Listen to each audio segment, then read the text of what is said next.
जय Hind friends, welcome to the Hindu editorial analysis. आज है दोस्तों फ्राइडे 27 ऑफ दिसंबर 2024। कुछ ही दिनों में 2025 की शुरुआत हो जाएगी। उससे पहले बहुत ही बड़ी एक दुख की बात है कि यहाँ पे one of the prominent leader, prominent PM and prominent and eminent economist of India, जिनकी देहावसान हो गई है, जिनकी डेथ हो गई है,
तो उन्हीं के बारे में यहाँ पे एडिटोरियल भी है, कुछ आर्टिकल भी है, बैकग्राउंड डिटेलिंग भी आपको दी जाएगी, जो आपके एग्जाम्स के पर्सपेक्टिव से काफी इंपॉर्टेंट हो जाता है।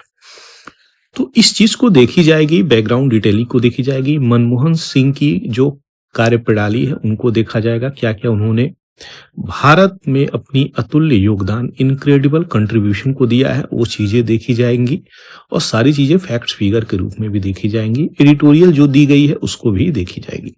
तो चलिए शुरू करते हैं। यहाँ पे देखते हैं क्या क्या इंपॉर्टेंट एस्पेक्ट है, इनके लाइफ का कवर किया जाएगा। स्टोरी और कैरियर की अगर शुरुआत करी जाए, यहाँ पे बहुत ही प्यारा शुरुआत है दोस्तों। 5 डिकेड इन्होंने ब्यूरोक्रेसी और पॉलिटिक्स को यहाँ पे दिया है।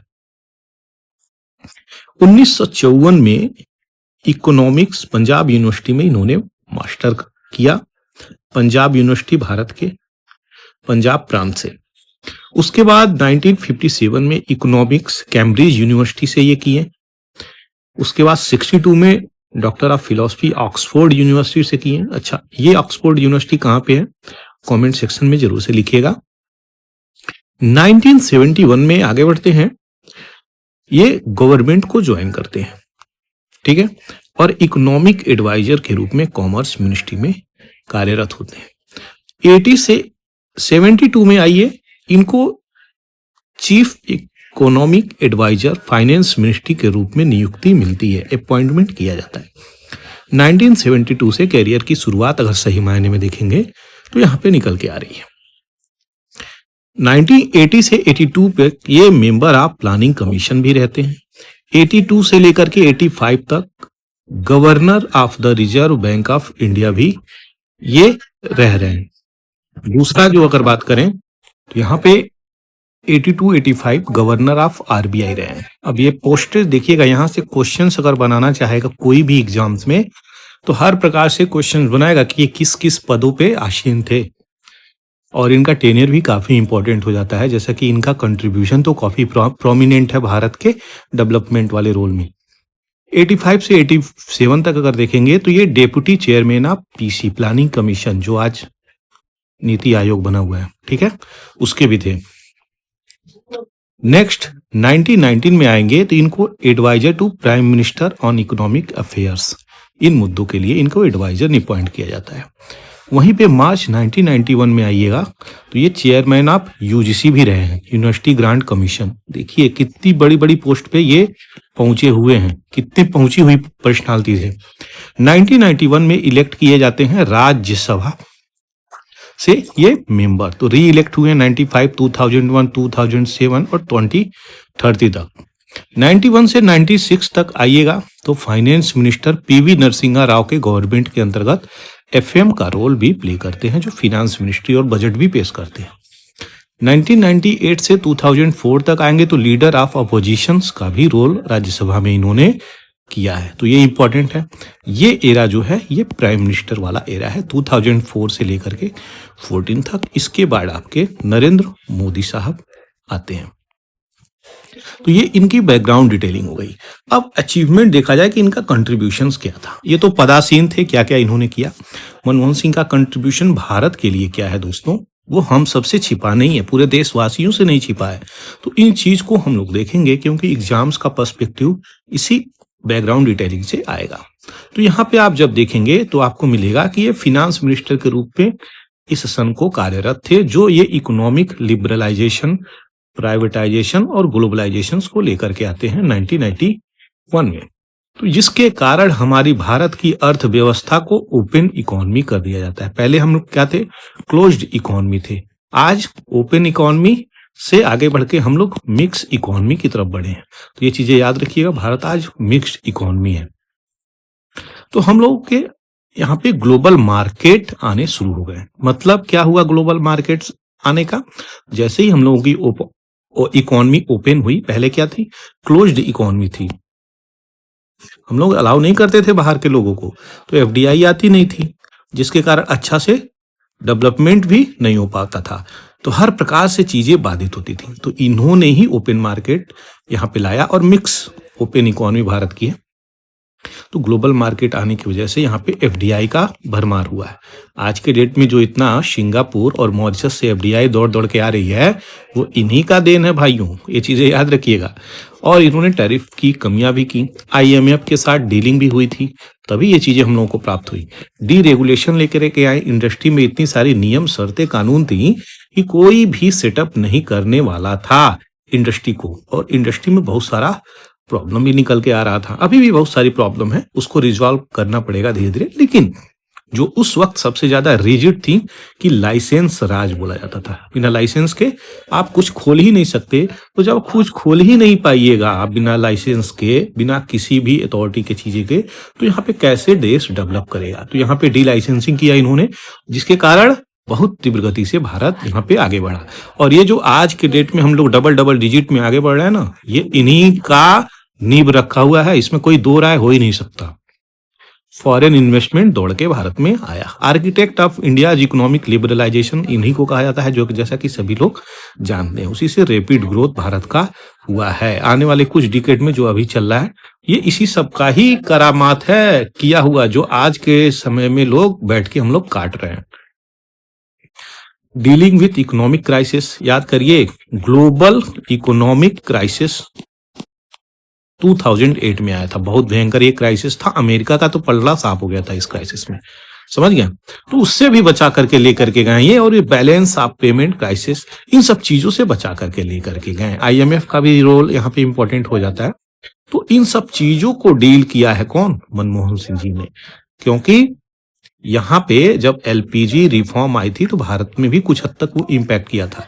अब सडन चीजें जब बदलेंगी तो इकोनॉमी भी हैम्पर होंगी, लेकिन इन्होंने बैलेंस करके उस चीज को आगे लेकर के गए थे। मॉडर्नाइजिंग बैंकिंग सेक्टर में भी काफी अच्छा रिफॉर्म लाया इन्होंने, ताकि फिनेंशियल इंक्लूजन हो सके। क्योंकि अगर कोई भी छोटा छोटा जो उद्योग होगा, लघु उद्योग, एमएसएमई की बात करें, इंडस्ट्री की बात करें, फैक्ट्री की बात करें, तो उनको बैंकिंग सेक्टर से जोड़ना पड़ेगा। गांव-गांव, विलेज एरिया तक को बैंकिंग सेक्टर से जोड़ना पड़ेगा, तभी एक कॉम्पिटिटिव और स्टेबल मार्केट बन के आएगा। तो ये थी इंपॉर्टेंट चीजें। अब प्राइम मिनिस्टर के रूप में उनका योगदान देखो आप, 2004 से 14 तक आप देखो इकोनॉमिक की ग्रोथ के लिए इन्होंने क्या क्या किया।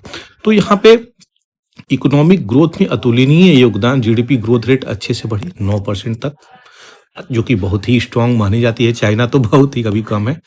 तो भारत इस चीज पे इनकी वजह से आगे गया है। सोशल वेलफेयर को अगर आप देखेंगे तो एमजी नरेगा में इनका रोल है, और नेशनल रूरल हेल्थ मिशन में है, आरटीआई में इनका योगदान है, राइट टू एजुकेशन में है। ये सब इन्हीं के एरा में आए थे, याद रखिएगा इनका एरा। तो इनका एरा तो याद ही है, इन्हीं के एरा में ये सब चीजें हुई थी। न्यूक्लियर डील भी यूनाइटेड स्टेट से हुआ था 2008 में। तो ये एक बहुत बड़ा अचीवमेंट भी है। इंफ्रास्ट्रक्चर डेवलपमेंट को बूस्ट किया गया है। गोल्डन क्वाड्रिलेटरल और भारत निर्माण को भी यहाँ पे बूस्टअप मिली थी। ट्रांसपोर्ट के सेक्टर में, टेलीकम्युनिकेशन के सेक्टर में, पावर के सेक्टर में, सारे सेक्टर में हम लोगों को बूस्टअप मिला था, तभी आज हम इस मुकाम पे पहुंचे हैं। फॉरेन पॉलिसी भी बहुत अच्छे से सुदृढ़ हुई थी। यूएस के साथ कैसा रिलेशन रहेगा, रशिया के साथ, ईस्ट एशियन कंट्री के साथ, G20 और ब्रिक्स नेशन के साथ हम लोग अच्छे से बैलेंस करके चल रहे थे। एग्रीकल्चर वाले सेक्टर को भी अच्छा से फोकस किया गया था, तभी तो एग्रीकल्चर प्रोडक्टिविटी, फार्मर की इनकम यहाँ पे बढ़ी थी। क्यों? लोन भी बहुत हद तक हम लोग माफ करके चलते थे, क्योंकि कृषि ऐसा चीज है जो आपके क्लाइमेट पे डिपेंड करती है, वेदर पे डिपेंड करती है। तो वेदर कभी भी खराब होती है एल नीनो ला नीनो के इम्पैक्ट से, तो इस चीज को हमको वेव ऑफ करना पड़ता है फार्मर के, इस चीज को। ये आर्टिकल, ये एडिटोरियल सब आज मैक्सिमम मैं कहूंगा इन्हीं को डेडिकेटेड करके है, क्योंकि इनका जो अचीवमेंट है वही कंसीडर अगर आप करेंगे तो बहुत ही लंबी ये वीडियो बन जाएगी। क्योंकि एक अच्छी पर्सनालिटी के बारे में जब भी आप अच्छे से डीप माइनिंग करोगे ना, तो आपको अच्छी अच्छी चीजें मिलेंगी, जो भी रेयर अर्थ मटेरियल है वो चीजें मिलने लगेंगी। तो 7 दिन का नेशनल मौन रखा गया है। ये मौन क्या होता है? तो राष्ट्रीय शोक रखा गया है, जिसके कारण 7 दिन तक झंडे भारत के बीच में ऐसे अटके रहेंगे। ये चीजें याद रखिएगा डॉक्टर मनमोहन सिंह के लिए। तो ये बहुत ही इमिनेंट कहा जाए इकोनॉमिस्ट भी थे। लिबरलाइजेशन पे इन्होंने अतुलनीय योगदान भी दिया है। एम्स हॉस्पिटल में अचानक अनकॉन्शियस यहाँ पे हो जाने की वजह से पास्ट आउट हो गए, यानी देहावसान हो गया, मृत्यु हो गई। प्रेसिडेंट द्रौपदी मुर्मू यहाँ पे डिस्क्राइब की हैं कि one of the greatest son of the Bharat. यहीं पे नरेंद्र मोदी कहे हैं कि PM Singh made extensive effort to improve people's life. ये इन लोगों के स्टेटमेंट है, मैं वैसे ही पढ़ रहा हूँ, ठीक है, आप लोग समझ सकते हैं इस चीज को। Government functions cancelled and 7 day national मौन, जो 7 दिन तक यहाँ पे बातें बोली गई हैं कि राष्ट्रीय शोक रहेगी, ये चीजें हैं। इनका नाम इंटरनेशनली था, इसलिए इंटरनेशनल पर्सनालिटी ये है ही। तो ये चीजें हैं। 92 साल की उम्र में यहाँ पे इनका मृत्यु हुई है, जो आपको यहाँ पे मैं बता रहा हूँ। इनकी पत्नी गुरुचरण सिंह और इनके 3 पुत्री, ये 3 पुत्री हैं। 2004 से 14 ये पूरी चीजें कहानी आपको मैं यहाँ पे बता ही दिया, जो आपको यहाँ पे न्यूक्लियर डील की काफी चीजें इंपॉर्टेंट है जो यहाँ पे मैं आपको बताया हूँ।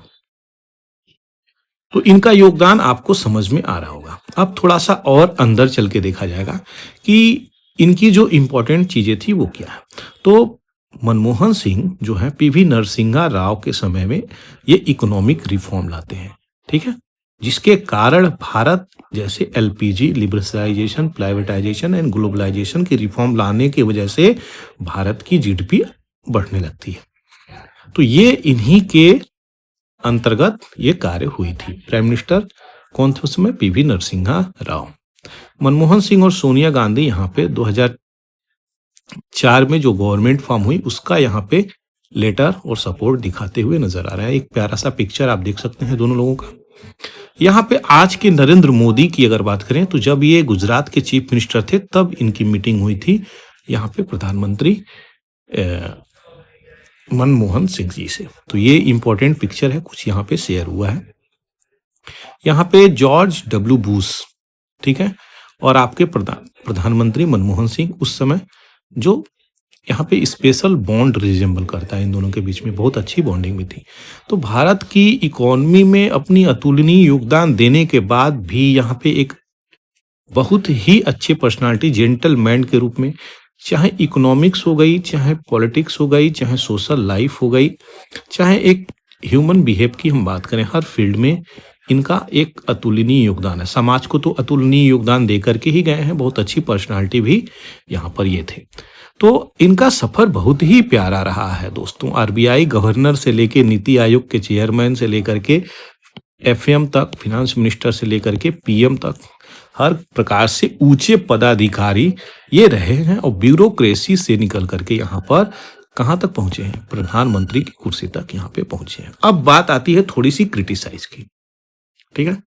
हर व्यक्ति की देखिए एक प्लस पॉइंट होती है, एक माइनस पॉइंट होती है। ऐसा कोई भी नहीं है कि किसी के अंदर अवगुण ना हो। अगर मैं यहाँ पे पढ़ा भी रहा हूं तो मेरे अंदर भी बहुत सारे अवगुण होंगे जिसे मैं मान रहा हूं।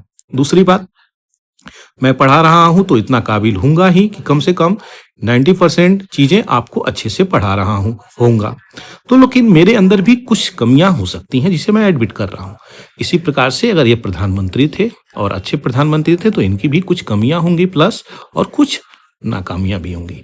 इनके ऊपर आरोप ये लगाया जाता था कि ये मूक नायक की तरह कार्य करते थे, यानी साइलेंट पीएम इनको बना दिया गया और बहुत ज्यादा ऐड हुआ था। याद रखिएगा, बहुत ज्यादा इस चीज का चलन हो गई थी 2014 में, जिसके कारण सरकार गिरती है और फॉर्म हो जाती है एनडीए की रूल यहां से निकल के आती है, जो अभी तक 2024 तक ये चीजें चली हैं और तीसरा टर्म विजेता इंडिया गवर्नमेंट हो गई है।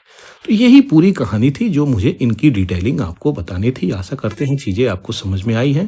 दोस्तों, अगर समझ में आई है तो चैनल को लाइक, शेयर और सब्सक्राइब जरूर से कर दीजिएगा। आपके सब्सक्राइब से हमें बहुत ही ज्यादा मोटिवेशन मिलती है। आगे बढ़ते हैं। इंपॉर्टेंट आर्टिकल कुछ निकले हैं, उसको देखी जाएगी। आरबीआई की मॉनेटरी पॉलिसी को यहाँ पे ब्लेम लगा दिया गया है फिनांस मिनिस्टर निर्मला सीतारमन के द्वारा। तो मॉनेटरी पॉलिसी की वजह से यहाँ पे स्लो डाउन आ गया है। इस प्रकार की चीजें भी निकल के आ सकती है, ये भी सोच लीजिए। तो क्या एक जो गवर्नमेंट में बैठा है और एक जो ब्यूरोक्रेसी है, तो यहाँ पे सीधे सीधे आरोप लगा दीजिए कि स्लो डाउन जो हो रहा है वो मॉनेटरी पॉलिसी की वजह से। अच्छा, 1924 में आप निकल के आते हैं। 1924 में महात्मा गांधी ने बेलागावी कर्नाटका में प्रेसिडेंट के रूप में स्पीच दिया था। किसके? इंडियन नेशनल कांग्रेस, जो आज कांग्रेस को हम लोग देख रहे हैं, उसी के प्रेसिडेंट के रूप में बेलागावी कर्नाटका में पहली बार प्रेसिडेंट के रूप में यहाँ पे 1924 में इन्होंने भाषण दिया था, जो आज आपका 100 ईयर्स कंप्लीट हो गया है। तो यहाँ पे ये दोनों लीडर कांग्रेस के यहाँ पे पहुंचे हैं बेलागावी, और वहां पे कार्यक्रम चल रहा है। भीमराव अंबेडकर जी को भी याद किया जा रहा है। जाहिर सी बात है, याद करना पड़ेगा। कांग्रेस की वर्किंग कमेटी बेलागावी में यहाँ पे बातें चल रही हैं। अब यहाँ पे देखेंगे मॉनेटरी पॉलिसी कमेटी, क्योंकि देखिए बैकग्राउंड डिटेलिंग से ही क्वेश्चंस आते हैं, हम सभी लोग जान रहे हैं, और इसकी इंपॉर्टेंस भी काफी इंपॉर्टेंट होती है। मॉनेटरी पॉलिसी कमेटी की बात करें तो रिस्पॉन्सिबल इसी को दी जाती है रिस्पॉन्सिबिलिटी कि ये इंटरेस्ट रेट इंडिया में क्या रहेगा, किस बेंचमार्क पे तैयारी चलेगी, इंटरेस्ट कितना होगा, तो इसी को ये रिस्पॉन्सिबिलिटी दी जाती है। तो ये एटलीस्ट 4 टाइम एक साल में इनकी मीटिंग होती है। 6 मेंबर इसमें होते हैं, 3 आरबीआई के मेंबर होते हैं और 3 एक्सटर्नल मेंबर होते हैं। गवर्नमेंट ऑफ इंडिया नॉमिनेट करती है। Governor of reserve bank of India की अगर बात करें तो chairperson ex officio of the committee होती है, इसी कमिटी की बात कर रहे हैं। डिसीजन जो है मेजॉरिटी से ली जाती है यहाँ पे, और कास्टिंग वोट होता है। किसका? आरबीआई गवर्नर का। क्या होता है कास्टिंग वोट? कि अगर 3-3 मेंबर हैं, यहाँ पे टाई हो गया तो कास्टिंग वोट गवर्नर का जाएगा। इसी की बात करी जा रही है, जो सेट करी गई है 2 ± 4, यानी 6% से ऊपर नहीं होना चाहिए। यही फ्लक्चुएशन रेट होना चाहिए। क्या? इन्फ्लेशन का। समझ गए? ये चीजें याद रखिएगा, काफी इंपॉर्टेंट हो जाता है। Reserve bank of India act 1934 में आता है और अमेंड किया जाता है यहाँ पे फिनांस एक्ट इंडिया 2016 में। कॉन्स्टिट्यूट करती है यही एमपीसी। इसी एमपीसी की बात कर रहे हैं, मॉनेटरी पॉलिसी कमेटी की, जो ट्रांसपेरेंसी और अकाउंटेबिलिटी लेकर के आती है। कमिटी एंसवरेबल है गवर्नमेंट ऑफ इंडिया को, याद रखिएगा। If inflation exceed the range prescribed, जो यहाँ पे 2 और 4 वाली बात बनाए हैं, उससे अगर ऊपर जा रही है तो ये रिस्पॉन्सिबल होती है गवर्नमेंट ऑफ इंडिया के अंतर्गत आती है। बिफोर कॉन्स्टिट्यूशन ऑफ एमपीसी, यहाँ पे टीएसी बोला जाता था इसको, टेक्निकल एडवाइजरी कमेटी, लेकिन नरेंद्र मोदी के रिजीम में इस चीज को क्या कर दी जाती है? चेंज कर दी जाती है। आगे बढ़ते हैं, देखेंगे 10.58 लाख वोट्स की यहाँ पे चर्चा आ चुकी है। अब इस चीज को हम लोग समझेंगे क्या है ये।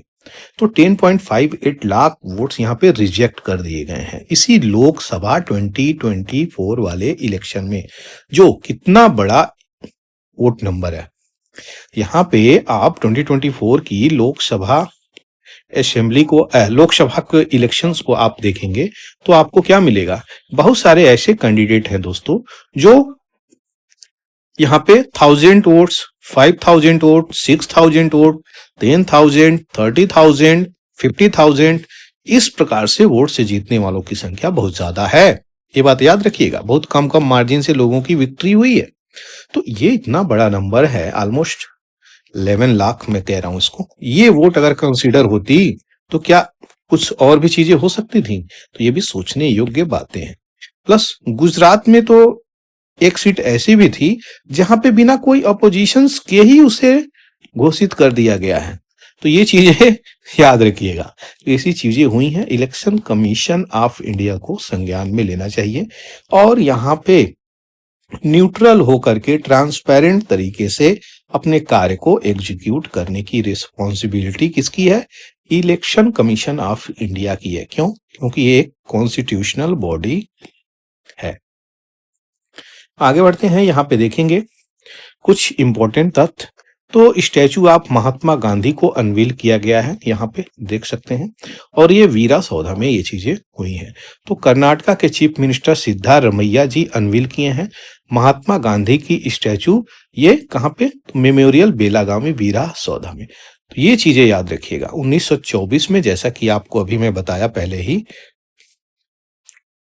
2024 को 100 ईयर्स हुए हैं। किसके? इन्होंने बेलागावी के प्रेसिडेंशियल इलेक्ट, यहाँ पे इंडियन नेशनल कांग्रेस की अगर बात करें, कांग्रेस, तो इसके प्रेसिडेंट ये 2024 में अपॉइंट करे गए थे। उसी को लेकर के 100 साल पूरा हुआ है, जो काफी न्यूज में आ रहा है। तो यहाँ पे इसी चीज को लेकर के स्टैचू अनवील करी गई है, जो मुझे आपको बतानी थी। यहाँ पे क्या है? एमटी वासुदेवन का देहांत हो गया है, जो एक प्रोमिनेंट राइटर थे, जिनके कारण कोझिकोडे में उनको गन सल्यूट मिल रही है। उनका डेथ हो गया है और यहाँ पे केरला से निकल के ये आते हैं। तो पर्सनालिटी का नाम याद रखना काफी इंपॉर्टेंट है, क्योंकि क्वेश्चन यहीं से बनेगा दोस्तों। आगे बढ़ते हैं। बहुत ही प्यारा एडिटोरियल है ये। इस एडिटोरियल को अच्छे से देखेंगे और इसको समझेंगे कि क्या इंपॉर्टेंट एस्पेक्ट है। बात करी जा रही है रेयर अर्थ एलिमेंट की, उसके पोटेंशियल की।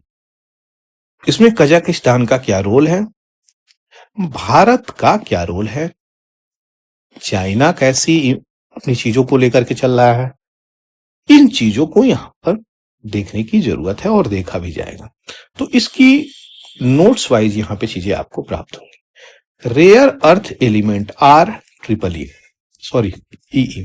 तो रेयर अर्थ एलिमेंट को देखें तो ये एक क्रिटिकल एलिमेंट के रूप में मिल रहा है। मतलब हर जगह हर कंट्री में नहीं उपलब्ध होते हैं, ये रेयर होते हैं यदा कदा ही। तो क्लीन एनर्जी की तरफ सबकी फोकस बढ़ रही है, इलेक्ट्रॉनिक डेवलपमेंट की तरफ सबकी फोकस बढ़ रही है, डिफेंस सेक्टर की तरफ सबकी फोकस बढ़ रही है। तो इसी एलिमेंट की आवश्यकता इनमें हमें पड़ती है। तो अब आपको समझ में आया रेयर अर्थ एलिमेंट क्या होते हैं।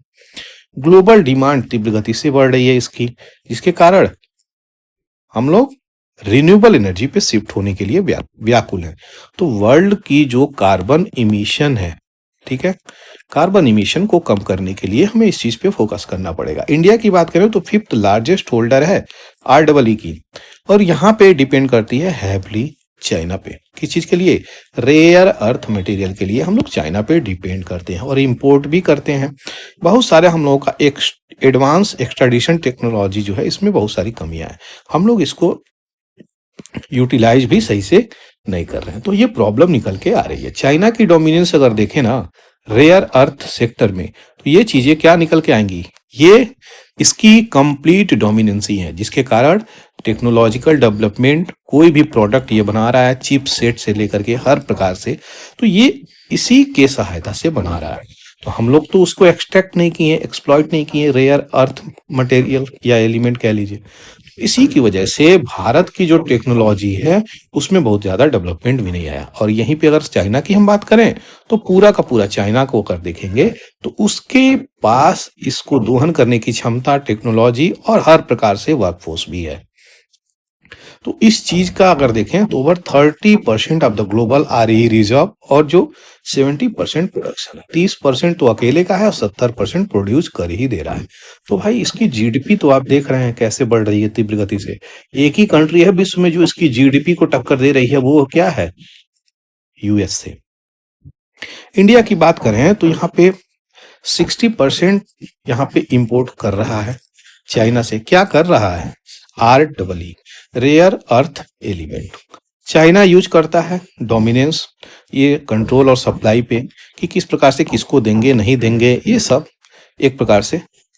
तो इसका जो कंसर्न है, इकोनॉमिक कंसर्न, इंपोर्टिंग नेशंस, ये किस कंट्री को इंपोर्ट करेगा, किस कंट्री को एक्सपोर्ट करेगा, ये भी एक कंसर्न हो जाता है। जैसे कि अगर उदाहरण के रूप में हम देखें तो ban on antimony supply, critical extraction of technology, तो किसी कंट्री में यहाँ पे बैन भी किया हुआ है। तो एंटीमोनी जो है विशेष प्रकार का एलिमेंट है जो रेयर में भी रेयर है, तो यहाँ पे इस पे बैन चल रहा है। रसिया जो रिड्यूस कर रहा है ओर की supply due to Ukraine war, तो यूक्रेन रशिया के वार ने विश्व की जियोपॉलिटिक्स को बदल के रख दिया है। ये चीजें याद रखिएगा, बहुत ही ह्यूज इम्पैक्ट हुआ है ये बहुत ह्यूज इम्पैक्ट किया है। चाहे आपका मेडिटेरेनियन वाला रीजन हो, चाहे आपका वेस्ट एशिया वाला रीजन हो, और चाहे आपका, अगर सही मायने में आप देखेंगे तो ईस्ट एशिया वाला भी रीजन हो, ये रीजन को इम्पैक्ट किया है रसिया और यूक्रेन के वार। और इससे बाहर निकल के देखेंगे पूरा ग्लोबली इम्पैक्ट कर रहा है, समझ गए? तो ये चीजें हैं। अगर किसी कंट्री में हाई इन्फ्लेशन हो रहा है तो कहीं ना कहीं अप्रत्यक्ष रूप से, इनडायरेक्ट रूप से इन्फ्लेशन बढ़ाने का बहुत ज्यादा कारण भी निकल के आ रहा है कि वर्ल्ड लेवल पे वार चल रहा है, समझ रहे हैं, जिसके कारण ट्रांसपोर्टेशन हो नहीं पा रहे हैं, और इवन जो क्रॉप प्रोडक्शन है वो भी वर्ल्ड में गिरा हुआ है। तो ये प्रॉब्लम निकल के आ रही है। कजाकिस्तान को अल्टरनेटिव के रूप में यहाँ पे देखा जा रहा है कि इसके पास तो बहुत बड़ा रिजर्व है, किसकी? REE की, रेयर अर्थ एलिमेंट की। तो यहाँ पे 15th of the 17th earth element को देखा जाए तो इसी के पास रिजर्व है, किसके पास? कजाकिस्तान की। तो इसकी एडवांटेज है, ये जियो पॉलिटिकल टाई इंडिया से बना सकता है, कनेक्टिविटी को लेकर के, इनिशिएटिव को लेकर के, international north south transport corridor Bharat इस पे लगा हुआ है, जो कनेक्ट करेगा क्या, यहाँ पे सीधे यूरोप तक हम लोग ये चीजें लेकर के चले जाएंगे। ये north south transport corridor, advance extraction technology और partnership Japan, Germany, European Union के साथ कर सकता है। तो ये चीजें निकल के आ रही है। सिग्निफिकेंट कंट्रीब्यूशन की बात करें REE सप्लाई में, तो यहाँ पे फुल साइकिल फैक्ट्री बेरिलियम और स्कैंडिनियम, ग्लोबल मैन्युफैक्चरिंग की बात करें जाइए टैंटलम और niobium, extraction of dysprosium, crucial for renewable energy. इसकी रिन्यूएबल एनर्जी का जो आज के समय में डिमांड है ना, वो हर कंट्री इस चीज को डिमांड कर रही है। इसके लिए मान के चलिए रिन्यूएबल एनर्जी की अगर डिमांड चल रही है तो कहीं ना कहीं कार्बन को कट करने के लिए सारी कंट्री बेताब है। और कार्बन कट तभी होगा जब आप बैटरी ऑपरेटेड यहाँ पे व्हीकल लेके आएंगे, या फिर हाइड्रोजन ऑपरेटेड व्हीकल आएंगे, या सीधे बोलें तो क्लीन एनर्जी से ऑपरेटेड आप व्हीकल लेकर के आएंगे। तो ये चीजें काफी इंपॉर्टेंट हो जाती हैं। इंडिया की ट्रांजिशंस कैसे है, यानी कैसे कार्बन ओरिएंटेड से लेकर के क्लीन एनर्जी तक चीजें जाएंगी। तो रिन्यूएबल एनर्जी पे फोकस करना पड़ेगा। 500 gigawatt of renewable energy target रखा है 2030 तक भारत इसको अचीव करने के लिए। रेयर अर्थ एलिमेंट की बात करें तो डिस्पोसियम, ये इसेंशियल है क्लीन एनर्जी टेक्नोलॉजी के लिए। तो ये चीजें हैं। चैलेंजेस तो बहुत हैं, कैसे यहाँ पे इंपोर्ट होगा, लैक डोमेस्टिक एक्सट्रैक्शन, हम लोगों के पास उतनी टेक्नोलॉजी नहीं है, कनेक्टिविटी इश्यू की बात करी जा रही है, रिसोर्स रिच रीजन है ये कजाकिस्तान, तो इससे भी हम लोगों का जो रिलेशन है ना वो अच्छा है, खराब नहीं है। तो जो प्रपोज सोल्यूशन है यहाँ पे, तो हम लोगों को कोलैबोरेट तो करना पड़ेगा, किसके साथ? कजाकिस्तान के साथ। स्टेब्लिश करनी पड़ेगी India central Asia rare earth forum, promote करना पड़ेगा इस चीज को, इसको स्ट्रॉन्ग करना पड़ेगा, स्टेब्लिश करना पड़ेगा। ज्वाइंट माइनिंग वेंचर करना पड़ेगा, प्राइवेट सेक्टर को लाना पड़ेगा, ट्रेनिंग प्रोग्राम चलाना पड़ेगा, इंक्रीज करना पड़ेगा डोमेस्टिक माइनिंग। स्ट्रेटेजिक आउटकम निकल के तभी आएगा, नहीं तो हम लोग इनकी मोनोपोली, चाइना की डोमिनेंसी मार्केट में रहेगी, हम लोगों का कोई अस्तित्व नहीं रहेगा। समझ गए? तो ये चीजें करनी पड़ेंगी। कंक्लूजन क्या है? इंडिया कजाकिस्तान का कोलैबोरेशन इंपॉर्टेंट है रेयर अर्थ सेक्टर को जब लेकर के, तभी तो यहाँ पे किसी भी टेक्नोलॉजिकल की इनोवेशन हो पाएगी। समझ रहे हैं? तो ये इंपॉर्टेंट थी चीजें जो मुझे आपको बतानी थी। कजाकिस्तान का रेयर अर्थ पोटेंशियल कितना है, भारत उस चीज को कैसे यूटिलाइज कर सकता है। समझ गए? ये पूरी की पूरी एडिटोरियल बहुत ही प्यारी लगी थी मुझे, जो मुझे आपको बतानी थी मैं यहाँ पे क्लियर कर दिया। आगे बढ़ते हैं, नए एडिटोरियल की तरफ देखेंगे। एन एवॉइडेबल ट्रेजेडी, वो ट्रेजेडी क्या है जो हो जाती है बार बार, उसको कैसे हम अवॉइड कर सकते हैं। तो अवॉइड करने के लिए यहाँ पे कुछ तथ्यों को दिया गया है यहाँ पे, और एक एडिटोरियल के माध्यम से एक्सप्लेन किया गया है। पूरी की पूरी बात निकल के आ रही है क्राउड मैनेजमेंट पे। यानी रिसेंटली आपको मालूम ही होगा, तेलंगाना में अल्लू अर्जुन पहुंचे थे प्रीमियर के लिए पुष्पा 2। कौन से सिनेमा हॉल में? संध्या। तो वहां पे रेवता एक नाम की एक लड़की औरत और उसका बच्चा दोनों वहां पे घायल हो गए, जिसमें मदर यहाँ पे उनकी डेथ हो जाती है, बच्चा अभी भी झेल रहा है। तो ये जो क्राउड है ना, उसको मैनेजमेंट करने की बात करी जा रही है, उसके लिए मेजर्स निकाले जाएं। क्यों? क्योंकि अब देखिए ये एडिटोरियल क्या आपसे कह रहा है। नेशनल क्राइम रिकॉर्ड ब्यूरो, ये जो बॉडी है किसके अंतर्गत आती है? MHA, ministry of home affairs के अंतर्गत आती है। क्वेश्चन पूछा जा चुका है। अब ये यही बातें बोल रहा है कि 96 से 2002 तक ये जो डाटा रिवील कर रहा है वो 3935 के आसपास तक स्टैम्पेड हुए हैं, भगदड़ हुए हैं, जिनमें से 3000 लोगों की डेथ हुई है। समझ गए? ये कोई छोटा आंकड़ा नहीं है। 3000 लोग तो भगदड़ में ही मर जा रहे हैं यार अपने यहाँ। तो ये कितनी बड़ी बात है। जैसे कि रिलीजियस फेस्टिवल हो गया, पॉलिटिकल रैलीज हो गई, सेलिब्रिटी आ रहे हैं उसके लिए भीड़ हो जा रही है, पता नहीं क्या मिलता है लोगों को, आदमी को लोग देखे ही नहीं है। तो ये प्रॉब्लम निकल के आ रही है। तो ये क्रॉनिक फेलियर बोली गई है। सबरीमाला में भी यहाँ पे इशू हुआ है 2011 में, 106 पीपुल नैरो पथवे पे उनकी भी डेथ हुई है। कुंभ मेला इलाहाबाद में यहाँ पे 2013 में 36 लोगों की मृत्यु हुई है। फिर से कुंभ मेला इलाहाबाद में आया है, पता नहीं कितने लोगों को लेके जा सकता है। तो यहाँ पे सचेत रहने की आवश्यकता है, और सचेत है भी इस बार। जो एडमिनिस्ट्रेशन है इस बार बहुत सचेत है। तो ये चीजें याद रखिएगा। 30 people where killed in stampede, Gandhi मैदान पटना में भी हुआ है, 2014 की बात है। तो ये जो क्राउड है, इसको मैनेजमेंट की बात कही जा रही है। क्राउड को मैनेज करने की आवश्यकता है। हालांकि 2 करोड़ रेवती फैमिली के लिए जिनकी डेथ हुई है, इस अर्निंग से पुष्पा 2 के बोली गई है कि उनको दिया जाएगा। लेकिन देखिए मॉनिटरी सपोर्ट ना, मॉनिटरी जो सपोर्ट है वो तो है, लेकिन क्या अब उस फैमिली को वो मेंबर मिल पाएगा? तो ये अपने आप में भी बड़ा क्वेश्चंस एक रखता है। जो हर प्रकार से कितना भी पैसे दे दो, वो व्यक्ति नहीं आ सकता जिसकी डेथ हो गई है दोस्तों। तो ये है, कलेक्टिवली डिसाइड किया गया है इस प्रकार की चीजें करने के लिए। ठीक है, लेकिन सही मायने में क्राउड को मैनेजमेंट करिए, और पुलिस का जो रोल है वो अदा करना पड़ेगा। तो पुलिस प्रिपेयर्ड होनी चाहिए, सही समय पे वहां पे सही समय पे तैनात होना चाहिए, पुलिस की अवेलेबिलिटी होनी चाहिए, तब जाकर के भीड़ को मैनेज किया जा सकता है। प्रायोरिटीज क्राउड सेफ्टी को यहाँ पे देना पड़ेगा, तब जाकर के कुछ चीजें होंगी, नहीं तो ऐसे ही चीजें होंगी। और प्रोटोकॉल होना चाहिए, किस प्रकार से सिटीजन्स को हमको लेकर के चलना है, उसकी सेफ्टी की प्रायोरिटी कैसे देनी है, ये सारी चीजों पे फोकस करनी है।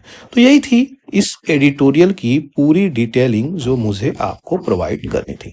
आशा करते हैं चीजें आपको समझ में आई हैं। समझ में आई है तो दोस्तों चैनल को सब्सक्राइब कर सकते हैं, और अगर आप बेल आइकन नहीं दबाएंगे तो वीडियो की नोटिफिकेशन आप तक कैसे पहुंचेगी? तो ये नहीं पहुंच पाएगी। ये भी एक इंपॉर्टेंट चीजें हैं। आगे बढ़ते हैं, यहाँ पे देखेंगे इंपॉर्टेंट आर्टिकल को और समझेंगे कि क्या ये एडिटोरियल किसके बारे में बोल रहा है। इस एडिटोरियल की मस्त मस्त चीजें ये हैं कि जो मेगा प्रोजेक्ट अभी रिसेंटली नरेंद्र मोदी जी के द्वारा लॉन्च किया गया है, केबी प्रोजेक्ट, केन बेतवा प्रोजेक्ट, ये रिवर लिंक प्रोजेक्ट है।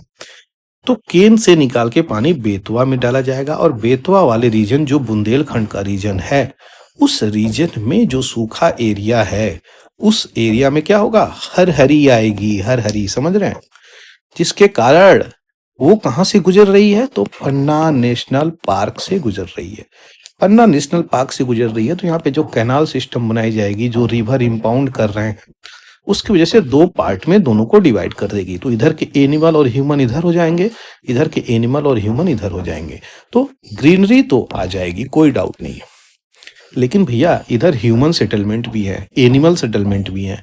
ये लोग कहाँ जाएंगे? तो कौन से ज्यादा टारगेट में आ रहे हैं? टाइगर, फिर वल्चर, फिर थर्ड वन की अगर बात करें, टाइगर हो गया, वल्चर हो गया, और थर्ड वन की हम बात करें तो यहाँ पे क्रोको हो गया, ठीक है। और भी बहुत सारे हैं, ये तो प्राइम है, ठीक है। तो इनको कहीं ना कहीं थ्रेट पहुंचेगा, समझ आ रहा है बात, इनको थ्रेट पहुंचेगा। तो इन्वायरमेंटलिस्ट जो हैं इसके अगेंस्ट में है, अपोजिशन गवर्नमेंट भी इनके अगेंस्ट में है, यही चीजें हैं। इतना खर्चा कर करके ये चीजें हम लोग किए हैं, लेकिन जो सही मायने में नेशनल ग्रीन ट्राइब्यूनल है वो अभी भी इसकी क्लियरेंस पे लेके चैलेंजिंग है। यानी बहुत ज्यादा इस चीजों पे डिबेट करी गई है, जो डिस्कशन करी गई है, स्टिल अभी भी इस चैलेंज को जो क्लियरेंस दी है इस पे डिबेट चल रहा है। तो कहीं ना कहीं गवर्नमेंट ऑफ इंडिया सीधे डायरेक्ट तरीके से कार्य करने की प्रणाली को ऑप्ट किया है। यहाँ पे दिख रहा है, वो यहाँ पे स्क्रूटनी होती है, इन्वायरमेंट इम्पैक्ट असेसमेंट होता है, फिर रिपोर्ट आती है, कमेटी को जाती है, गवर्नमेंट तक पहुंचती है, फिर निर्णय होती है।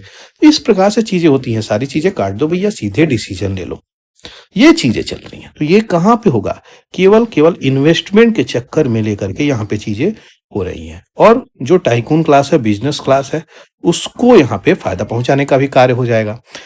गवर्नमेंट इटसेल्फ इग्नोर करी है, देखिए क्रिटिकल कमेंट्स फ्रॉम एक्सपर्ट, जो इन्वायरमेंटलिस्ट हैं, एक्सपर्ट हैं, जो भी कमेंट किए हैं उनको छोड़ करके, उनके बातों को न मान करके ये कार्य किया गया। दौधन डैम जो यहाँ पे इरेक्ट किया गया है पन्ना टाइगर रिजर्व पे, तो पन्ना टाइगर रिजर्व को यहाँ पे दो भागों में काट रहा है, जैसा कि मैं बताया।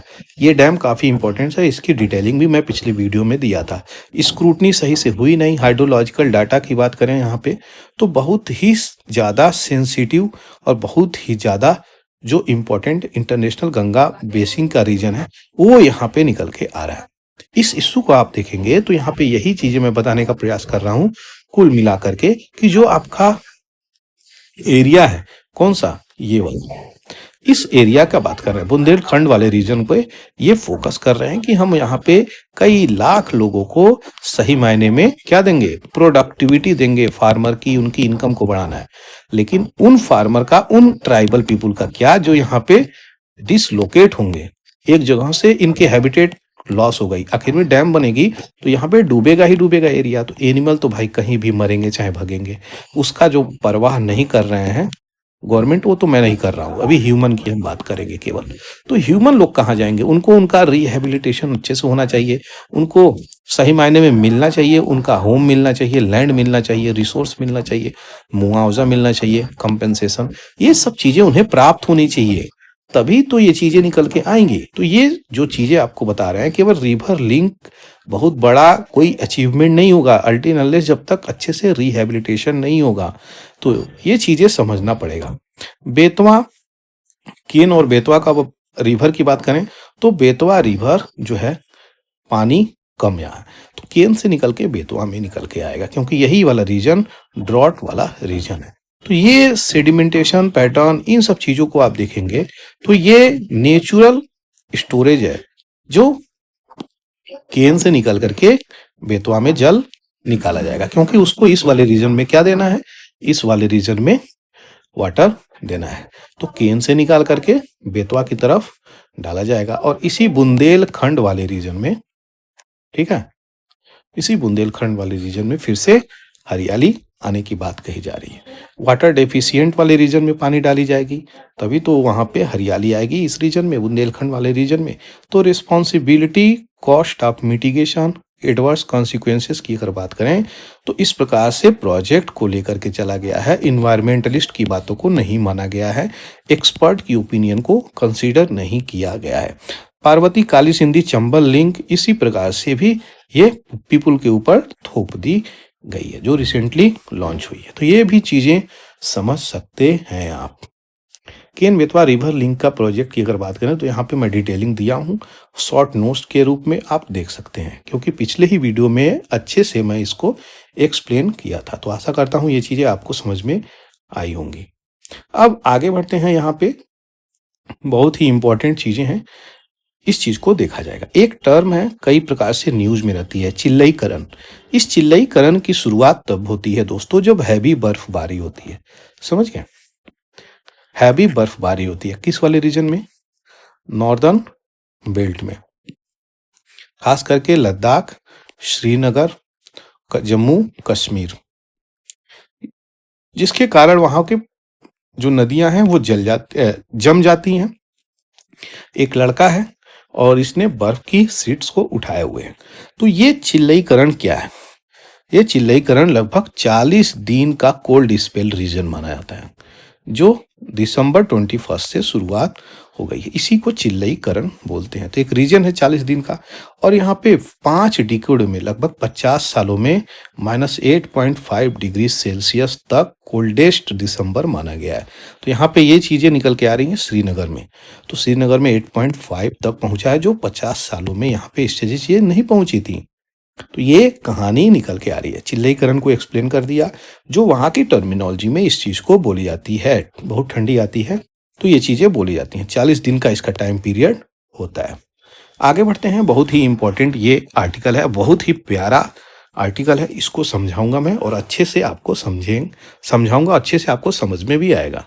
तो यहाँ पे आपको बताता हूं मैं 2 प्रकार की। सबसे पहले यहीं से शुरुआत करते हैं। Dying to be legalise. देखिए, मरना भी, राइट टू डाई भी, ठीक है, आपका अधिकार है, फंडामेंटल राइट्स के रूप में डाली गई है। अब इस चीज को हम लोग देखेंगे। आर्टिकल 21 में ये चीजें मेंशन है, ठीक है। अब यहाँ पे क्यों निकल के आ रही है? यूनाइटेड किंगडम में इस प्रकार की चीजें निकल के आई हैं कि जो हाउस ऑफ कॉमन्स है रिसेंटली वोट किया है लीगलाइज करने के लिए कि असिस्टेड डाइंग होना चाहिए, यानी आपके मरने में कुछ बाहर के लोग आके मदद कर देंगे और आपका मृत्यु हो जाएगा, यानी आराम से मर जाओ भैया, इतना कष्ट झेल के मरने की जरूरत नहीं है। तो किस कंडीशन में, कब? यहाँ पे इसमें भी टर्म्स और कंडीशन अप्लाई है। आप इस स्थिति में रहें कम से कम कि आप वहां से रिवाइव न कर पाए, तभी तो ये चीजें लागू होंगी। तो ये एक सिग्निफिकेंट शिफ्ट है यूनाइटेड किंगडम में। सपोर्टर इसको सपोर्ट भी कर रहे हैं, लेकिन वहीं पे अपोनेंट इसको अपोजिट भी कर रहे हैं कि ये बहुत ज्यादा प्रेशर भी जो लोग डालते हैं उसकी वजह से लोग भी आत्महत्या कर लेंगे। तो ये हर प्रकार से दोनों तरफ से प्लस माइनस दोनों इंपैक्ट करेगा, यानी नेगेटिव प्लस पॉजिटिव दोनों, प्रोज और कॉन्स दोनों है। करेंट लॉ जो है क्रिमिनलाइज करता है असिस्टिंग सुसाइड, यानी किसी की मदद कर रहे हैं सुसाइड में, वो जिंदगी अपना नहीं चाहता है तो ये क्राइम है। लेकिन प्रपोज्ड बिल अलाउ करता है टर्मिनली इल पेशेंट, जो इतना बीमार है ना, अपने जीवन को त्यागना चाहते हैं, उनके लिए ये असिस्टेड डाइंग सिस्टम लेकर के आया है यूनाइटेड किंगडम। यूनाइटेड किंगडम में कितने कंट्री हैं जरा क्वेश्चंस में लिखिए, कमेंट सेक्शन में लिखिए तो ये चीजें। तो 6 month to live to choose assisted, ये 6 महीने के अंदर यहाँ पे चीजें होंगी और कोर्ट जज यहाँ पे, डॉक्टर और जज दोनों मिलकर फैसला देंगे। अब बात आती है सॉरी भारत की। भारत में क्या है? Passive euthanasia. पैसिव यूथनेसिया क्या है और एक्टिव यूथनेसिया क्या है? इन दो टर्मिनोलॉजी को मैं आपको समझाऊंगा। सबसे पहले चलते हैं इस केस की तरफ, जो केस काफी इंपॉर्टेंट हो जाता है। यूथनेसिया केस ऑफ इंडिया, यानी इच्छा मृत्यु उसको हिंदी में कहते हैं, ठीक है। एक केस आता है अरुणा रामचंद्र सानबाग, बहुत ही इंपॉर्टेंट केस है, मेंस में क्वेश्चंस पूछा गया है, ठीक है। यूनियन ऑफ इंडिया 2011 में ये केस निकल के आती है। क्या बैकग्राउंड होती है उसको भी देखा जाएगा। अरुणा रामचंद्र, जो अरुणा सानबाग हैं, ये एक नर्स थी। 1973 में ब्रूटली असॉल्ट होता है, इनका रेप होता है, जिसके कारण ये कोमा में पहुंच जाती हैं, परसिस्टेंट वेजिटेटिव स्टेट में पहुंच जाती हैं 42 साल की उम्र में, और इनको केम हॉस्पिटल मुंबई में एडमिट कराया जाता है। ये उसी समय उसी कंडीशन में बहुत लंबे समय तक वेजिटेटिव वाले स्टेट में रहती हैं। 2011 में जर्नलिस्ट और एक्टिविस्ट पिंकी वीरानी यहाँ पे पिटीशन फाइल करती हैं कि इनके लिए यूथेनेसिया आए। किसके लिए? अरुणा के लिए, यानी इच्छा मृत्यु। ये अपनी जीवन से नाखुश हैं, क्योंकि जो व्यक्ति बोल नहीं पा रहा है, कुछ कर नहीं पा रहा है, उसे मर जाना सही लगता है। तो इसी चीज को लेकर के यूथेनेसिया है दोस्तों। सुप्रीम कोर्ट का जजमेंट आता है, कोर्ट रिजेक्ट कर देता है कि यूथेनेसिया नहीं होगा। तो इनका जो है यूथेनेसिया उस वक्त नहीं हुआ, यानी इच्छा मृत्यु को स्वीकार नहीं किया गया, इसलिए इनको मारा नहीं गया। और मारा जब नहीं गया तो यहाँ पर क्या हुआ, कंसेंट फ्रॉम हर फैमिली और केयर टेकर। इन चीजों की आवश्यकता होती है अगर किसी भी प्रकार से यूथनेशिया को यहाँ पे किया जाए। तो ये एक्टिव यूथनेशिया का केस था।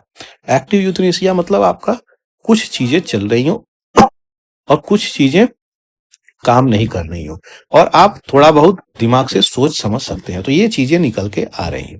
दूसरी यहाँ पे पैसिव यूथनेशिया की बात करी जा रही है, जो यहाँ पे स्ट्रिक्ट गाइडलाइंस है जो परमिट करेगा विड्रॉल ऑफ लाइफ सस्टेनिंग। जैसे कि लाइफ सपोर्ट सिस्टम पे आप हैं, कोमा में चले गए हैं, कुछ बोल नहीं रहे हैं, केवल उसी पे जी रहे हैं, जो आपका पानी चढ़ रहा है, ग्लूकोज चढ़ रहा है, कुछ भी चीजें चल रही हैं, वो उसी पे आप जीवित हैं। तो यहाँ पे क्या होगा, वो बस सपोर्ट को हटा लेंगे और आपकी आराम से डेथ हो जाएगी।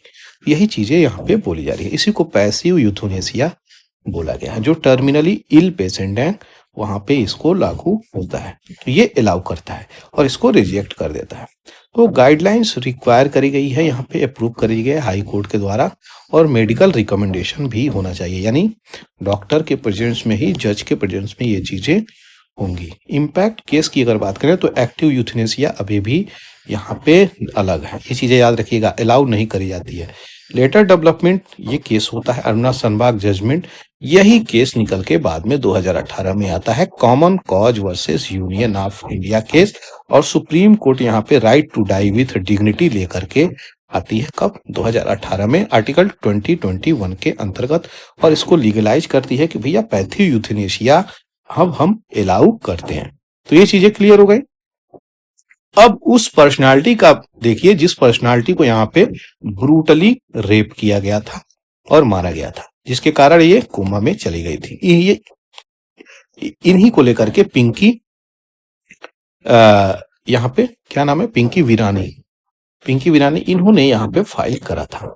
अब right to die with dignity India में इंटरप्रेटेड है आर्टिकल 21 ऑफ द कॉन्स्टिट्यूशन, जो फंडामेंटल राइट को, right to life and personal liberty की बात करता है। जुडिशियल इंटरप्रिटेशन आपको बताई दी है, केस के बारे में बताया ही मैं, आर्टिकल 21 के अंतर्गत आता है कि भैया राइट टू लिव कंप्लीट नहीं है, ये लिव विथ डिग्निटी भी होना चाहिए, सम्मान होना चाहिए। जीने में कोई सम्मान ही नहीं, जीने का मतलब बताइए हमसे। तो ये चीजें लेकर के आया और पैसिव यूथनेशिया को यहाँ पे दे दिया। मैं आपको इसीलिए पढ़ा रहा हूँ क्योंकि यूके में यूथनेशिया का चर्चा चल रहा है, असिस्टेड डाइंग का बात चल रहा है, तो भारत में भी ये चीजें होनी चाहिए। मेरा प्रश्न आपसे यहीं पे है, क्या एक्टिव यूथनेशिया और पैसिव यूथनेशिया दोनों भारत में लागू होना चाहिए, नहीं होना चाहिए? तो क्यों? कमेंट सेक्शन में थोड़ा सा लिखिए।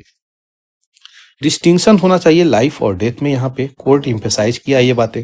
लिमिटेशंस भी होना चाहिए एक्टिव और पैसिव में। ग्लोबल कंटेक्स्ट की बात करें तो right to die contentious issue है, बहुत ही कॉम्प्लेक्स इशू है ये, और कई कंट्री यहाँ पे कर रहे हैं। तो यहाँ पे क्या चीजें, स्विट्जरलैंड, कनाडा और यूनाइटेड स्टेट अमेरिका में स्ट्रिक्ट कंडीशन के अंतर्गत ये चीजें असिस्टेड डाइंग अलाउ है। तो यही थी पूरी डिटेलिंग जो मुझे आपको बतानी थी। आशा करते हैं चीजें आपको समझ में आ गई होंगी। दोस्तों अगर अच्छी लग रही हो वीडियो तो चैनल को सब्सक्राइब जरूर से कर दीजिएगा, और मेरा एक रिक्वेस्ट है आपसे, ठीक है, फेसबुक चला रहा हूं तो ये वीडियो उस पर जरूर से शेयर कर दीजिएगा।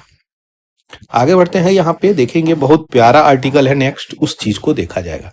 तो ये छोटा सा एक आर्टिकल है, इसके बाद बहुत प्यारा आर्टिकल ये आने वाला है। इसकी बैकग्राउंड डिटेलिंग में भर भर के पूरी चीजें मैं दिया हूँ। ये किससे रिलेटेड है? पोलियो से रिलेटेड है, ये चीजें मैं दूंगा। पहले इसको समझ लेते हैं, इसका जिस्ट है। यहाँ पे जिस्ट क्या कह रहा है, तो मत्स्य सेवा केंद्र जो बनाया गया है उसका क्या रोल है, फार्मर के इनकम को बढ़ाने में किस हद तक वो चीजें चल रही है। तो कुछ तो बदलाव हुआ है, कुछ सर्विसेज मिली हैं, उस चीज को देखी जाएगी। तो यहाँ पे बोला क्या गया है, स्ट्रेंथन करना पड़ेगा, मजबूत करना पड़ेगा फिशरी एक्सटेंशन सर्विस को, तभी ये सपोर्ट करेंगे फिशर्स को, जिसके कारण मत्स्य सेवा केंद्र और सागर मित्र योजनाएं लाई गई हैं। इसका रोल निकल के आ रहा है। मत्स्य सेवा केंद्र की बात करें, सागर मित्र की बात करें, तो यहाँ पे फिशर्स और प्रोवाइड कर रहे हैं यहाँ पे क्रिटिकल सपोर्ट, ट्रेनिंग भी प्रोवाइड कर रहे हैं, इंफॉर्मेशन भी, किस प्रकार से प्रोडक्टिविटी और सस्टेनेबिलिटी बदलेगी। वहीं पे अगर बात करें फिशेस की, तो 2013-14 में 80 यहाँ पे कंट्री जो है 83% इंक्रीज किया है, अगर यहाँ से देखा जाए 13-14 से लेकर के 24 तक, ठीक है। तो यहाँ पे आंकड़ों में कुछ वृद्धि तो आई है, ठीक है। तो ये वृद्धि आई है और ये वृद्धि यहाँ से कंट्रीब्यूट कर रही है, जो मुझे आपको यहाँ पे बतानी थी। तो यहाँ पे सही मायने में फिशरी की एक्सटेंशन हुई है, हेल्प तो हुआ है। तो यही सारी चीजें हैं। अब हम यहाँ पे आगे बढ़ेंगे, पोलियो वाली चीजों को ध्यान से देखा जाएगा। WHO की बात करी जा रही है, वर्ल्ड हेल्थ ऑर्गेनाइजेशन। अच्छा, WHO डे कब मनाया जाता है, वर्ल्ड हेल्थ डे कब मनाया जाता है, कमेंट सेक्शन में जरूर से लिखें। दूसरी यहाँ पे चीजें, क्यों WHO की ये पोलियो वाली न्यूज निकल के आई, तो बहुत ही इंपॉर्टेंट है ये। यहाँ से क्वेश्चंस कई बार बनेगा। क्या है ना कि जो सीवेज है यूरोपियन कंट्रीज का, उसको उसकी सीवेज मटेरियल को चेक किया गया है जिसमें पोलियो वायरस पाया गया। जैसे फिनलैंड हो गया, जर्मनी, पोलैंड, स्पेन और यूनाइटेड किंगडम, इन कंट्री में सितंबर में चेक किया गया उसके सीवेज क्या होता है, जो नाले का पानी होता है, उसको चेक किया गया, उसमें पोलियो का वायरस मिला है। जबकि इन कंट्री में ये केसेस नहीं आ रहे, ठीक है। तो फिर भी यहाँ पे ये जीवित है। अब जीवित है तो क्यों जीवित है और किस प्रकार से ये इम्पैक्ट कर सकता है पूरे वर्ल्ड को, ये भी एक सोचने योग्य बातें हैं। उस चीज को अच्छे से देखा जाएगा, बैकग्राउंड डिटेलिंग भी देखा जाएगा, क्योंकि इसको डिटेक्ट कर लिया गया है इन कंट्री में, समझ गए। तो इन कंट्री में डिटेक्ट किया गया है, उसी चीज को लेकर के हम देखेंगे किन किन कंट्री में ये चीजें हैं। सबसे पहले कुछ पोलियो को भगाने के लिए IPV और OPV, inactivated polio virus, oral polio virus, इस पे जीवित पोलियो वायरस, इस पे inactivated half dead polio virus होते हैं। ये इंजेक्शन मॉड्यूल है, ये 2 बूंद जिंदगी की मॉड्यूल है जो भारत ने ऑप्ट किया है, ठीक है। ये यूरोपियन कंट्री इस पे लगाते हैं, तो ये इसे ज्यादा सही माना गया है। लेकिन ये ज्यादा से ज्यादा ये एफोर्डेबल है, ज्यादा से ज्यादा ये आराम से ट्रांसपोर्टेबल है, ये उतना ज्यादा है नहीं। तो यहाँ पे किल्ड वायरस इस्तेमाल करता है, यहाँ पे लाइव एट्यूनिएटेड अधमरा कह सकते हैं, यहाँ पे किल्ड वायरस। यहाँ से इन्फेक्शन फैलेगी नहीं, ये प्लस नहीं होगा, यहाँ से प्लस हो सकता है, ये चीजें याद रखिएगा। प्लस हो सकता है मतलब फैल सकती है बीमारी, पुनः फैल सकती है। बच्चे को आपने 2 बूंद जिंदगी की दी, बच्चा पोटी किया, पोटी गया, फिर पट्टी कहीं और गया, उस पट्टी में क्या है, वायरस जीवित है, क्योंकि ये लाइव वायरस है, ठीक है, लाइव वायरस है। उस पट्टी से इन्फेक्ट हुआ कुछ और वो ग्रहण कर लिया कोई और मदर उधर, और वो दूध पिला रही है बच्चे को, तो वहां पे इन्फेक्ट करेगा, तो ये ऐसे ट्रांसमिट कर सकती है, ये चीजें याद रखिएगा। यहाँ पे इंड्यूस सर्कुलेटिंग एंटीबॉडी होती है, इसमें IPV की हम बात कर रहे हैं, वेरी इफेक्टिव होती है OPV से, लेकिन not useful in epidemic. Epidemic जब हो जाएगी तो ज्यादा यूजफुल नहीं होती है, क्योंकि कॉस्टली भी तो होती है, ये एक्सपेंसिव होती है, does not required stringent condition for storage and transportation IPV के। लेकिन OPV की अगर बात करें तो ये स्टोर किया जाता है एट 0 टेम्परेचर में, ये चीपर होता है, सस्ता होता है, जिसके कारण डेवलपिंग कंट्री और LDC लिस्ट डेवलप्ड कंट्री किसको देखती हैं ध्यान से, OPV की तरफ जाती हैं। और OPV से कहा जा रहा है इसी आर्टिकल में, जब तक OPV है, यहाँ पे देखिए, तब तक ये चीजें पृथ्वी से नहीं जाएंगी, कहीं ना कहीं छिपी रहेंगी, अगर खत्म भी हो गई तो भी छिपी रहेंगी। अब मेरा क्वेश्चन ये है कि इंडिया को कब सर्टिफिकेट मिला था पोलियो मुक्त, चलिए जल्दी से बताइए तो। 2013 में, 12 में, 14 में, 15 में, कब मिला था, कमेंट सेक्शन में लिखिए। इस चीज को लेकर के रिसर्चर अपनी बात यही रखे हैं कि ये चीजें तब तक नहीं जाएंगी जब तक OPV जलेगी, IPV पे शिफ्ट हुई है, इसी IPV की हम बात कर रहे हैं। तो ये थी पूरी कहानी, और इसको एपिडेमिक में अच्छा से चलेगा। बहुत ह्यूमरल और इंटेस्टाइनल इम्यूनिटी को ये टारगेट करते हैं, जिसके कारण बच्चे कैसे लूले लंगड़े होने शुरू हो जाते हैं। तो ये है 2 बूंद जिंदगी की। ये पैर देख सकते हैं, ये देख सकते हैं कैसे अपाहिज बच्चे यूरोप को तो ये पूरा घेर लिया था दोस्तों, यूरोप और USA को, जिसके कारण इसका जल्द से जल्द निदान देखा गया। अब आगे बढ़ते हैं इस निदान को। पोलियोमिलाइटिस इसका पूरा नाम है। ओरिजिन ऑफ पोलियो जब आप देखेंगे तो इजिप्ट से निकल के आपको आएगा। पोलियो या पोलियोमिलाइटिस एंशिएंट डिजीज है caused by polio virus. Earliest known evidence polio की इजिप्टियन से मिलता है यहाँ पे, तो 1400 BCE से ये निकल के आ रहा है। डिपिक्ट कर रहा है इंडिविजुअल को, जैसे कि लिम्ब, पैर, हाथ पैर, इस सब चीज में टेढ़ा बकोड़ा हो जाता है। पोलियो एपिडेमिक की अगर बात करें तो फर्स्ट रिकॉर्ड किया गया है यूरोप में, यूनाइटेड स्टेट 19th सेंचुरी में। इंडस्ट्रियलाइजेशन, अर्बनाइजेशन, ये ह्यूमन कांटेक्ट जब होता है। नेक्स्ट, वैक्सीन डिस्कवरी कैसे हुई? आईपीवी की बात करें तो डॉक्टर जोनास साल्क, इन्होंने ही इसकी डिस्कवरी करी 1955 में, और ये killed inactivated polio virus administered विया इंजेक्शंस, ये चीजें दी जाती हैं इंजेक्शंस के तहत, ठीक है। इम्पैक्ट करता है फर्स्ट मेजर ब्रेक थ्रू और सिग्निफिकेंटली रिड्यूस करता है ये पोलियो केसेस ग्लोबली। ओपीवी की बात करें तो ये एल्बर्ट सेबिन के द्वारा ओपीवी किया गया है, जो भारत में भर भर के चलाया जाता है। 1961 में लाइव एटेन्यूएटेड, ये जीवित होते हैं, ये कमजोर होते हैं लेकिन जीवित होते हैं, पोलियो वायरस, ठीक है। यहाँ पे किल्ड होते हैं, इनएक्टिवेट, ये एक्टिवेट नहीं हो सकते, मतलब एक्टिवेट नहीं तो यहाँ पे ट्रांसमिशन का बात खत्म कर दीजिए। ये लाइव एटेन्यूएटेड होते हैं लेकिन अधमरे, लाइव एटेन्यूएटेड का मतलब अधमरे, वीकेंड, कमजोर वायरस होते हैं लेकिन जीवित होते हैं और कमजोर होते हैं, तो इनके चांसेस हैं, फैलने के चांसेस हैं इनके, ये इम्पैक्ट करता है ये चीजें। तो जो डेवलपिंग कंट्री हैं वो सस्ता में अपना काम निपटाने के लिए ये कार्य करती हैं। Significance of vaccine, global use of polio vaccine यहाँ पे हुआ है इराडिकेट करने के लिए। तो अफगानिस्तान और पाकिस्तान अभी भी इस चीज का प्रयोग कर रहे हैं, लेकिन सबसे ज्यादा खतरा किसको है? अभी भी भारत को है, क्योंकि पड़ोसी मुल्क भारत ही है, तो कभी भी आ सकता है, ये चीजें याद रखिएगा। इन कंट्री में तो इतना बुरा हाल है दोस्तों कि पाकिस्तान में आप पोलियो की वैक्सीन लेके जा रहे हैं, चाहे ओपीवी भी लेके जा रहे हैं, तो भी वहां पे क्या कही जाती है कि ये तो इस्लाम के खिलाफ है। तो ये रिलीजन वाला फैक्टर वहां पे आ जा रहा है, जिसके कारण ये बहुत ही बुरी कंडीशन से गुजर रही है ये कंट्री। वैक्सीनेशन की अगर बात करें तो WHO, यूनिसेफ, ये दोनों मिलकर के पोलियो को वर्ल्ड वाइड कंट्रोल करने के लिए कार्यरत हैं। अब किन किन कंट्री में ये चीजें फैली हैं वो भी देखना काफी इंपॉर्टेंट हो जाता है कि नहीं? अगर वो चीजें नहीं देखेंगे तो कैसे मालूम चला किस कंट्री में है किस कंट्री में नहीं? ऑलमोस्ट 20 कंट्री इसकी चपेट में अभी भी हैं, ये चीजें याद रखिए। और ये रिपोर्ट 2024 में आया है। तो वाइल्ड पोलियो वायरस की अगर बात करें और circulating vaccine derived polio virus, ये उसी की बात कर रहे हैं। ओपीवी से कितने फैला है इसकी बात कर रहे हैं।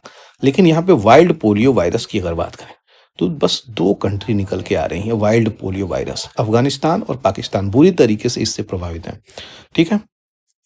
यहीं पे CVDPV केसेस की बात करें तो नाइजीरिया, यमन, DRC, चाड, इथियोपिया, ये कंट्री निकल के आ रही हैं। तो पोलियो वायरस को डिटेक्ट किया गया है यहाँ पे, जो भी सीवेज है यूरोप की, यहाँ पे उसी को लेकर के ये एडिटोरियल आई थी जो मुझे आपको बतानी थी। तो आशा करते हैं ये चीजें आपको समझ में आई होगी जो यहाँ पे मैं बताया हूँ। दोस्तों यहाँ पे एडिटोरियल फिनिश होता है, पूरे का पूरा जो भी इम्पोर्टेंट बैकग्राउंड था मैं आपको यहाँ पे दे दिया। आशा करता हूँ चीजें आपको समझ में आई हैं तो चैनल को सपोर्ट करने के लिए सब्सक्राइब कर दीजिएगा। Thank you for watching the Hindu editorial analysis bye पूरा एकेडमी। जय हिंद, जय भारत।